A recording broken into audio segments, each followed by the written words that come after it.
Hi hello welcome to Universal Talkies. Kalamma తల్లినే నమ్ముకుని అందరికీ ఎంటర్టైన్మెంట్ ఇచ్చి తమదైన శైలిలో నటించి హాస్యాన్ని అందించి ఆఖరికి ఆర్థిక ఇబ్బందులకు గురైన ఎంతోమంది నటుల్ని మనం చూస్తూ ఉన్నాం. మరి అందులో ఇటీవల మనం చూసినటువంటి నటులు ఎవరైనా ఉన్నారా అంటే పావలా శ్యామల ఒకరు. మరి పావలా శ్యామల ఆమె ఉన్నటువంటి దీన స్థితిలో హాస్పిటల్ బయట వదిలేయడం ఇవన్నీ కూడా చూసాం. సో దిల్ రాజు లాంటి వాళ్ళు కూడా హెల్ప్ చేయడం చూసాం. సో కానీ ఎట్టకేలకు ఆమె మృత్యువునే జయించిందని చెప్పుకోవచ్చు. నిన్న అర్ధరాత్రి ఉస్మానియా ఆసుపత్రిలో పావలా శ్యామల గారు తుది శ్వాస విడిచారు.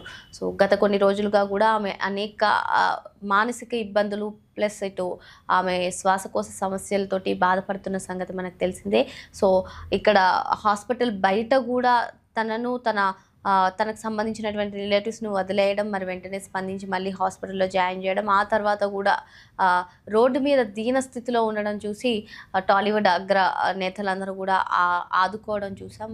కాకపోతే ఈ నిన్న అర్ధరాత్రి ఆమె కన్నుమూశారు. మరి ఆమె నటించినటువంటి ఆమె పంచినటువంటి హాస్యం ఇప్పటికీ సోషల్ మీడియాలో తెగ వైరల్ అవుతూ ఉంటాయి. ఖడ్గన్ సినిమా కానివ్వండి, గోలీమార్, మిగతా సినిమాలో ఆంధ్ర వాళ్ళ సినిమాలో ఆమె పంచినటువంటి వినోదం, మరి ఇటువంటి నటులను మళ్ళీ మనము మన ఇండస్ట్రీలోకి తీసుకొచ్చుకోలేము. ఇలాంటి నటులు దొరకరు. మరి తెలంగాణ శకుంతల గారు కూడా ఇటువంటి నటుల్ని మళ్ళీ మనం ఇండస్ట్రీలో చూడలేము అంటూ కొంచెం దిగ్భ్రాంతి వ్యక్తం చేస్తున్నారు. మరి ఈ న్యూస్ తెలియగానే అటు సినీ వర్గ ప్రముఖులందరూ కూడా ఆమెకి ఆత్మశాంతి చేకూరాలని చెప్పి అందరూ కోరుకుంటున్నారు. మనం చూసాం మరి ఎంతోమంది కళామ్మ తల్లినే నమ్ముకుని అంటే ఇండస్ట్రీలో ఉంటూ హాస్యాన్ని పంచుతూ వాళ్ళకి ఈ వృద్ధాప్య దశ వచ్చేసరికి ఎంతో ఆర్థికంగా వాళ్ళు వెనుకబడిపోతున్నారు. అదేవిధంగా ఏ సపోర్ట్ లేకుండా పోతుంది. ఎంతోమందిని చూసాం. అందులో ఒకరు పావలా శ్యామల అని చెప్పుకోవచ్చు. మరి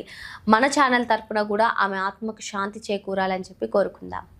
మరిన్ని లేటెస్ట్ అప్డేట్స్ కోసం వెంటనే యూనివర్సల్ టాకీస్ని సబ్స్క్రైబ్ చేసుకోండి.